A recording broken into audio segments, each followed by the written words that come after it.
Ndinoziva kusasimba kwangu Dotya kurasika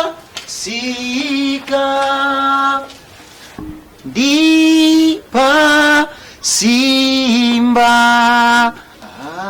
asi himi muri simba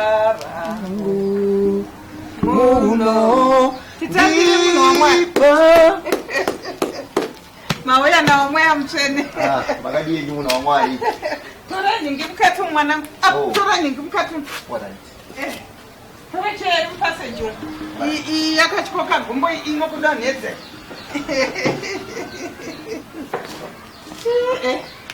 gara shako kaka magadi yenyu muno omwali turi ko muno omwali magadiko ndinotenda mwari chaizo mambuya nawo kamwe ya mchene muno omwali tinotenda mwari dziri seiko muri aiwa muri dzinofara chose muno wamwari ndiri kubva kuchechi taura kunoko ndabva kumboparidza kaka saka ndangoti kumba kwaita kure saka ndangoti rega ndikopfuura nepatete vangu vambondipowo chekudya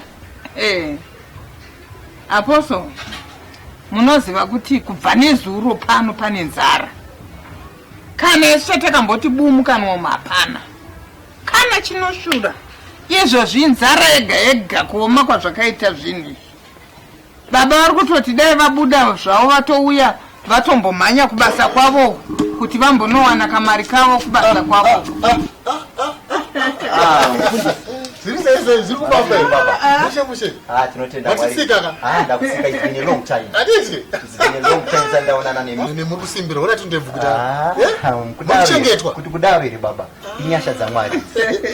Ungoti masvika ndakutobuda ndikumhanya pane pandoda kumbosvika apo. Munogona kusitaura zvenyu naamai. Andi si baba it's been a long time zvicho. Ndatotasa bhachi rangu wadi. Aiwa, tinotenda mwari. Riseko muri. Muri ziri right zokuti ndinotenda mwari baba. Kungoti masvika ndakumhanya tandarai zvenyu. All right. Saka rega ndibude. All right.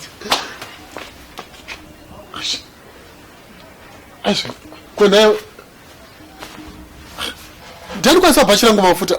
Ndiwe karusikanda bhachi mafuta umu. Bhachi randikabva naro kudry cleaner marimwe zura aya. Ndorwa kuisa mafuta kuvhara chikafu kunyima kako ari kuita uku. Wakaita sei kwewe unonyima chikafu chakazara pantry mukati mumba umu. Sei kwa uchidaro apa ndiwaiparidza musesando kuti kupa kune mfaro ndokupa kune mfaro rochipota uchivhara chikafu kudai. Sei kwa chininyadzisa iwewe. Uri munhu anonamata.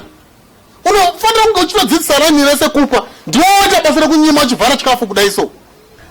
Tete. Ndakumbirei wani chikafu mukati hamuna wani. Imi kuda kutoniparadzira imbengu.